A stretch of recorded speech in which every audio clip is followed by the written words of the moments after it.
welcome, firstly. Thank you for coming on. It's really exciting to talk to you. Would be great if we could just start with who you are and what you do. What does Planable do? Sure. Well, thank you so much for having me. So let me tell you in a nutshell what I'm doing and what Planable is about. I started this company about 4 years ago. And before that, I actually had a social media marketing agency. It was very tiny. I started it during my second year of university. I was always obsessed with advertising since I was, I think, a teenager. I was dreaming about working in this industry, about working for some hip, cool, creative ad agency at some point in time. And I got the opportunity of kind of like taking some freelance projects. One of my first clients was actually Coca-Cola locally. So that was cool. That was a good logo to have when I was just starting out. And then it kind of grew bit by bit. And I found myself with an agency on my hands, a couple of people in the team. And that was good. But, I realized that the agency business, at least back home, wasn't that scalable, to be honest. And I was always, dreaming of potentially building a software business at some point in time. And one of the struggles that I had back then was the entire tech stack that we were operating on. So we had to send editorial calendars, content calendars to clients. And that was all happening in like messy spreadsheets that we were trying to make them look pretty and were failing miserably at that. And also sending them PowerPoint presentations to just help them see and understand how their content is going to look like in the end. And that wasn't working out like I envisioned it. I remember asking one of my colleagues to look out for some, there must be some tools out there to just help you collaborate in real time with your clients, but also with your team, and to also like visualize everything as though it's already live on the social media platforms. I have a bit of a background in graphic design, so I knew about tools for graphic designers to collaborate on content. Mm-hmm. There was InVision back then, and they kind of revolutionized this entire space of collaboration and prototyping for designers. So, in my mind, there must be a tool out there for social media teams as well. And, we found usual tools like Buffer and Hootsuite and all of those folks out there. It seemed pretty useful for the scheduling and like publishing and analytics part, but it wasn't actually helping me with my workflow. And that's kind of, the problem that we're solving with Planable. We're just helping social media teams move everything forward when it comes to content, production, and everything that comes with production of content, like approvals and reviewing and collaboration. And we're just simplifying that. Is it all about agencies or is it in-house as well? Yeah, it started with agencies in mind because that's, where my background is at. I was the ideal user in the beginning. I knew the struggles. So we designed it with agencies, and then quickly we discovered that as social media is becoming more and more an in-house thing, it's still early, this, kind of internalization of social media, still in its early stages, but it is kind of a trend that we've been seeing in the past couple of years. So we realized that it's not just agencies that struggle with collaboration on content for social, but also, any teams. We have a bunch of nonprofit companies that are using us, universities, brands in automotive, space or in healthcare. So it doesn't really matter if you're an agency or some other type of organization. As long as you deal with content for social and as long as there's a team behind it, you're probably going to need some kind of way to organize yourself. Definitely. I'm really interested because I think you have just like this huge list of just big names as your client. People like Social Chain, they're one of the experts in social as a client. What's your secret to that? Yeah, Social Chain is actually a good example. They've been using us for the past 2 years quite actively since we started working with them. They're top of their social game in a way. So. Yes, they are. We're very proud to be able to actually help them. And I think the secret to getting to those types of clients for us was a lot about building. It's a lot about building a good product. Obviously, that's one part. You got to have a product that is developed with the customer. That might sound very cliche, but with the customer in mind, and not just in mind, but actually, with the customer in conversation more than with the customer in mind, actually. And I think we've done that quite a lot. At least in the beginning, we did a lot of customer development, conversations, and, social chain, we connected with them very early on. And the product wasn't ready for them back then, but we listened to them, we got a lot of feedback from them, and we iterated and iterated until, we got, to somewhere, to something usable, to something that, we could actually be proud of. But there's also the second part of it. It's not enough just to build a product and they will come, as people say it in the development world, in the engineering world. But it was a lot about building content. And we knew from the get-go that for us, building a SaaS product in the B2B market, in a market that is pretty competitive, and also it targets an audience that are huge content consumers. We knew that that's something we needed to build on, and we knew it's going to be a long-term game. And I think, because we invested very early on in it, it kind of helped us later on. Okay, so investing in content was a big part of it. 100%, yeah. Is that like a typical strategy that you've been using all the time, like creating downloadable assets that bring you in new contact information, which become leads? So the Holiday Kit was something that we launched back in August or July, I think so. And it was a series of kits, resources on how to prepare, how to plan for the holiday season. So it kind of covered, I had about 6 or so PDFs that were basically covering everything about the specific holiday. So it was, Thanksgiving, Cyber Monday, Black Friday, Christmas, and so on. Mm-hmm. And it touched upon, knowledge stuff, obviously, how much time ahead to start planning, the teasing part, basically, timelines, knowledge, kind of advice from other people that have been doing it for a long time, experts in the industry, but also kind of like downloadables, things like we did, special media libraries with assets that people could reuse, things like not just free photos, but also things like filters and graphics for stories, stickers for stories, a bunch of things that we actually designed in-house so that people can reuse for those holidays. We also partner up with, a lot of tech vendors and gave coupons and those kits for that particular thing. So we knew that, it's a hectic time for marketers and they need all the help they can get. So that's what we focused on. So then they would come and just download that whole kit? Yes, that is correct. And it's the social media teams, they would come and then your target audience, right? Yes. Yeah, that's exactly how it works. And, they download the kit and potentially we keep in touch with them and they might remember us just by the fact that, we served them with some useful, meaningful, valuable information, but also, they might get access to some other resources in the future as well. Nice. And is this been a typical way for you to get clients in the end? I think so. The issue with this is that it's very hard to track. It's very hard to measure content success. And it's very hard to, other than impressions and brand, it's very hard to do the attribution of content to customers.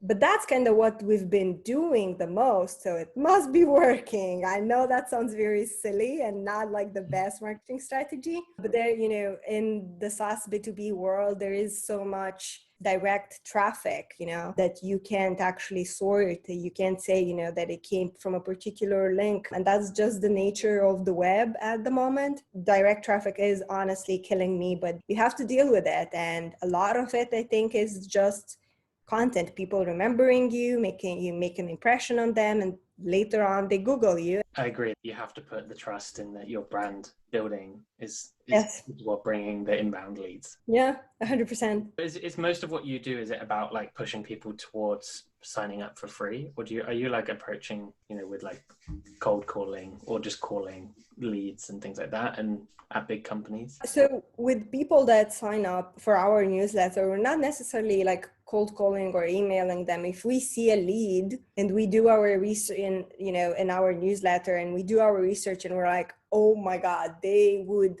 love our product, we might reach out to them directly, but we're not necessarily like working those leads after we, get them. They are part of our newsletter. They receive content, but it's like sales content. It's not sales emails. I don't know. maybe that's something we should do. I'm not sure. I know a lot of companies are doing that and it's working out well for them, but that's not our strategy. They continue to receive content from us. And if they choose to check us out and, look at our blog or look at our product, even better. But it's not necessarily a direction. It's not necessarily something that we continuously do. It's fully about getting people to come to you and sign up. Yes, freedom, that kind of stuff. And on our signups, if we see a sign up that is, a user that is potentially struggling with our app, and we've seen, some of their activity, we see that they're like super active, and then at some point they stop. We don't usually interrupt them in their flow. Like if they're extremely active and going through their onboarding process and everything is wonderful, we don't mess with it, we just let them flow. But if at some point we see them like suddenly stop using the app in their onboarding process, we might reach out to them and, hey, what's happening? Maybe there's some kind of feature that you missed that might be a bit hidden, and then, we could potentially help. Okay. So trying to make them become successful in using the product along the way. On their own, yeah. What would you expect from those like 600? I know you said it's hard to have the like attribution in place, but what would you expect from something like this holiday kit? 600 downloads. Do you have like a goal? Yeah, so it's 600 downloads, but it's usually, so it was in the past much more than that. And then we introduced the filter or the requirement for work emails only. So it kind of decreased, but it's much more qualitative leads than it was before, I have to say. What I would expect from them is, as I mentioned at the beginning, it's a very long-term game. So what I would expect from them is to check out some of our other content. I think that's the best expectation I can have from them at that point in time. Check us out, check out our blog, our podcast, engage with some of our other pieces of content. That's everything I wish from them. And if they do so, if they find it meaningful, hey, maybe our product can help them too. But I think it's an unrealistic expectation to expect for them to download the kit and then to like sign up and become a customer. If that happens, I'm not going to complain, but I don't think that's the common scenario. Yeah, that makes sense. What would you say for the holiday kit example, it was like important for what the most important things for the success of that sort of campaign? I think in terms of the content itself, it was extremely important to actually, because I see a lot of kits out there that are just some other repurposed, nicely packaged blog articles. I hate that. And, I think what was important for us and the vision we had for those kits was for it to be actually, something original, first of all, and to actually have some more value, not just advice and like knowledge, and not just a long blog article packaged in like a kit. We wanted it to have actual resources people could use in the wild, on their social media profiles. And building those things in was, very important for us. Yeah. So one thing you mentioned, like partnering up with other vendors. Were you tapping into their audience to push this further? Yeah, that's a side effect as well. Definitely some of those vendors shared our kit, and that helped. That was really good. But to be honest, we're an early stage startup, so we're not Dropbox level, or we're definitely not a big company. So that means that, we kind of gave up on the idea that we might partner up with some other company to build, something like this together. We knew that we could design something on our own and it's going to be great. And, we kind of ended up counting on other promotional channels and not necessarily on partners. We might include partners in our resources, and if they choose to share it on social, that is great, but that's not something we count on anymore. Okay, yeah, that makes sense. I think one way I've heard on this podcast that people do it is like they do all the work, pretend the other brands did half of it. And then so we tried doing that, but it was such a hassle, because usually you want to partner up with companies that are, much bigger than you, because otherwise it doesn't make any sense. And those other companies being extremely busy it's just not a win-win situation, honestly. I think the win is more on your side, being the smaller one, and you're struggling so much to make this, partnership work. And for the other company, the win is not as strong as it is on your end. Yes, they do get some like content they can use, but it's not as powerful. So it's harder to get them on board, basically. Yeah, to fully get them committed. I think I'm pretty clear on how you've done this holiday kit.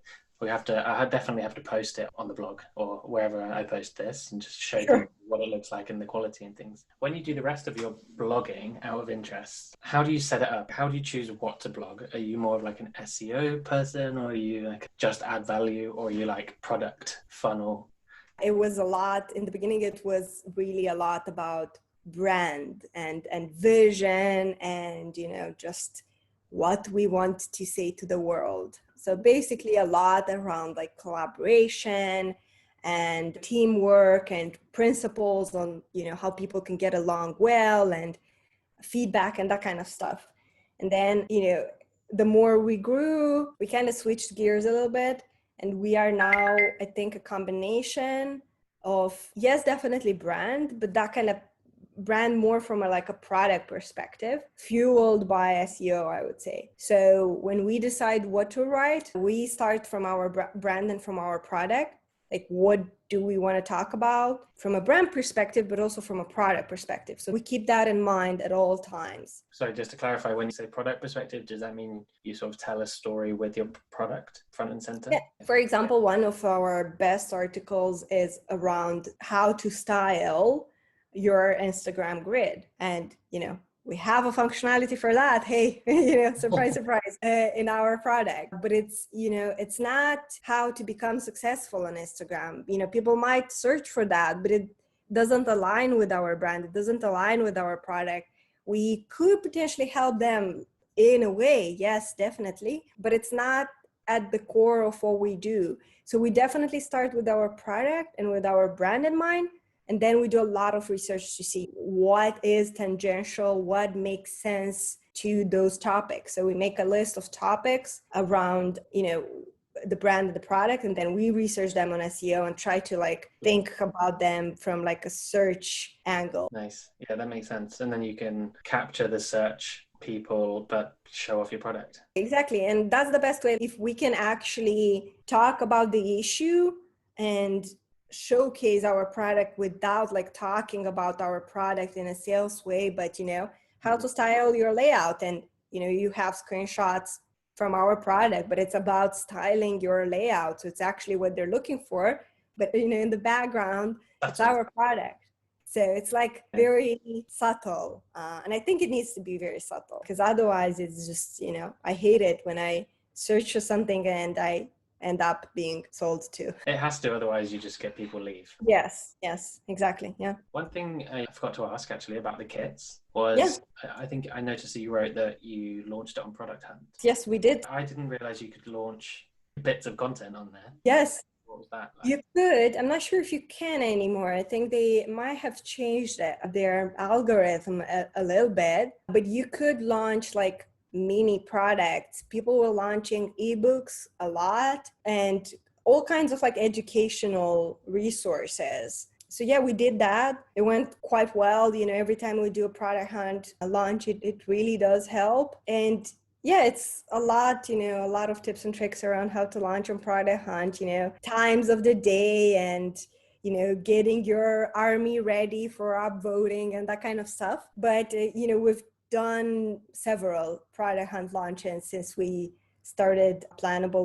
We've done, actual product launches. Every time we were doing some massive launch with our product and we were considering it almost a new version, we were, relaunching, but also with some big content pieces, we were doing that as well. And it's always it's not the most significant promotion channel, obviously, because it's not really our audience there. If we would be building a product for developers or product managers, that would be heaven probably for us. But for marketers, it's a good one, because you find designers there, and then, designers work with marketers, and it kind of, word of mouth and all of that. But it's kind of a good push, a good kick that we get from it. What is your preferred channel for getting marketers? That's a good one. Let me just think a little bit. I think I know which one mine would be, but then I have no idea on the social media side of things. Which one is yours? I think LinkedIn. I mean, I'm always on LinkedIn. And I know every B2B marketer is like on LinkedIn, I feel. That's where I would. A good one. It's a good one, but it is a very expensive one. Like from our experience, you probably need to sell into like huge enterprises for this one to work out. Like if you're doing paid, but if you're doing like direct outreach, yeah, sure, of course. I think my favorite one is really, from a paid perspective, Google search ads, 100%, very good one. And then from a more for like content and brand perspective, it's podcasts. I love podcasts personally, but also being a guest on podcasts like right now. And we also build our own podcast, People of Marketing. So I think it's a great environment. People are saying podcasts are dead now that Clubhouse is a thing. No, I knew that, denial. Everyone loves to say things are dead, but it's just bollocks, basically, isn't it? I think podcasts, especially if I interviewed someone who I think was obviously quite a big name in marketing and gets invited on a lot of podcasts, and they'd done 3 the same day that I interviewed them, and they were just doing hundreds of podcasts, because at the end of the day, it's like you tap into my audience, but you do that hundreds of times if you go on a lot, and you don't have to do much of the work. You just kind of talk for 45 minutes. I don't know how that person is doing it all day. I had one more podcast before this one. It was our own podcast, so I'm not talking that much. I'm only asking questions, and I'm already tired, so I don't know how they're doing it. I want to have that skill. Great. I think that the thing I find is that even though I think a lot of the work is on the editing and the writing it up, promotion, 100%. That kind of thing. Yeah, I'm not doing the hard job. We have one of my team members, one of my colleagues, Marco, is the producer of our podcast. So he's editing everything and he's doing the hard job. I'm only there, for the fun part. Yeah, that's great. I think that's the dream.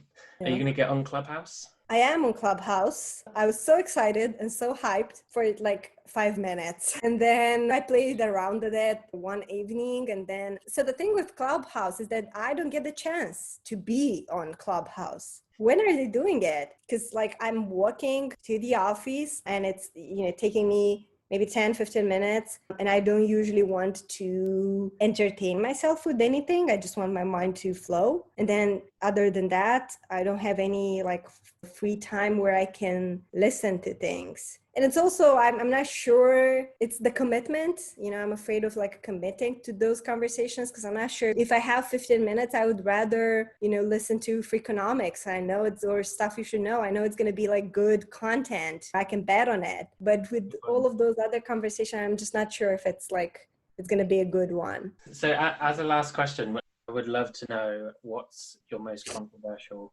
marketing opinion? My most controversial marketing opinion? It's not an easy question, is it? Oh God, this question is so hard because I am asking the same question in my podcast. And as I mentioned, I just recorded one before, getting on the call with you. I'm asking it from a different angle, what's like a trend or buzzword in marketing today that you don't agree with. And it's usually controversial stuff. And it has just stuck in my mind what my guest said. I'm going to share it. It's not my opinion, but I'm still going to share it because I can't think of anything else. It's just, stuck in my mind. So she mentioned that the entire thing with repurposing content, does it agree with it? And I was like, I am guilty, I think I actually spoke at a few podcasts about, repurposing content, and we're definitely repurposing content quite a lot. But then, she had the point that I think it kind of applies more to like agencies, and brands and how they produce like a TV commercial and, here, repurpose it for social, do whatever you have, you can with it. And I think, that is definitely, it kind of changed my mind a little bit around repurposing content and around the fact that you definitely need to have as much as possible and as much as you have the resources, original content. Or if you repurpose it, and that's my opinion, if you repurpose it, at least repurpose it with the social, with the channel in mind, It needs to look like it belongs there, like almost you thought about it just for this channel, and not like it's just, a video that was cut in pieces for different channels. So I think that's something to think about. Yeah, that's interesting. I think you shouldn't have like a 30-minute YouTube video and just paste it onto LinkedIn. It's not just the same fit, it's different audience, they want different things. Yeah, like with podcasts, for example, it's so tempting to repurpose it in so many ways, social and video. And you do have video. So, you see our faces and all of that, and we interact. So it makes sense to, have that on YouTube. But with other podcasts that it's static image, Yeah, what's the extra value? I don't know if people like sit on YouTube and like listen to things. It's something I'm testing. This is like season 2 of the podcast, and this is the only time I've been doing it on camera. And that's mainly because I can then tap into YouTube and... There you go. Well, let me know how that goes. I think it's good because some people like to watch, but the danger is I've already had an episode where someone, they share my screen and show you, and that doesn't work for audio then. So you have to plan it in advance. There's a guy called John Bonini who I follow on LinkedIn, but he's like, you should plan every bit of content you make with that in mind, with the purposing strategy in mind. So like if I'm going to turn this into a blog, I should ask you questions in the right order so that I can turn your transcript into a nice blog that fits the SEO for this topic, and then also to turn it into a YouTube video. Right. And if you like plan on repurposing this for social, you have to have short snackable bits, like the controversial thing that you can, it's catchy. You can take that out and reuse it, but you have to design for that in advance, I guess. Yeah. It's good advice. It's pretty good advice. If I want this to be about how to generate leads or something, I could ask you, please, can you define leads or something like that? Oh, that's even more in depth. That's ninja level. That is pretty cool. It's very strategic, but I found it's too hard to do already.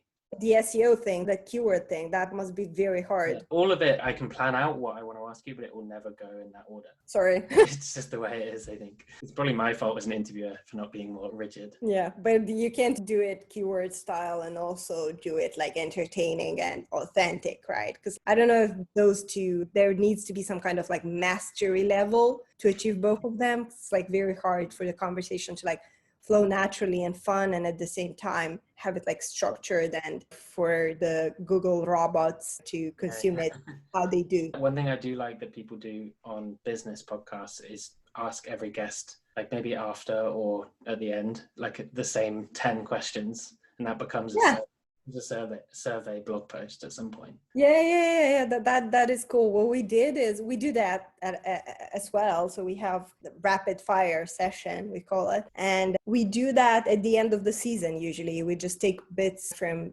answers from every guest and we do an episode, nice. Here's the advice or whatever the question is that top marketers give.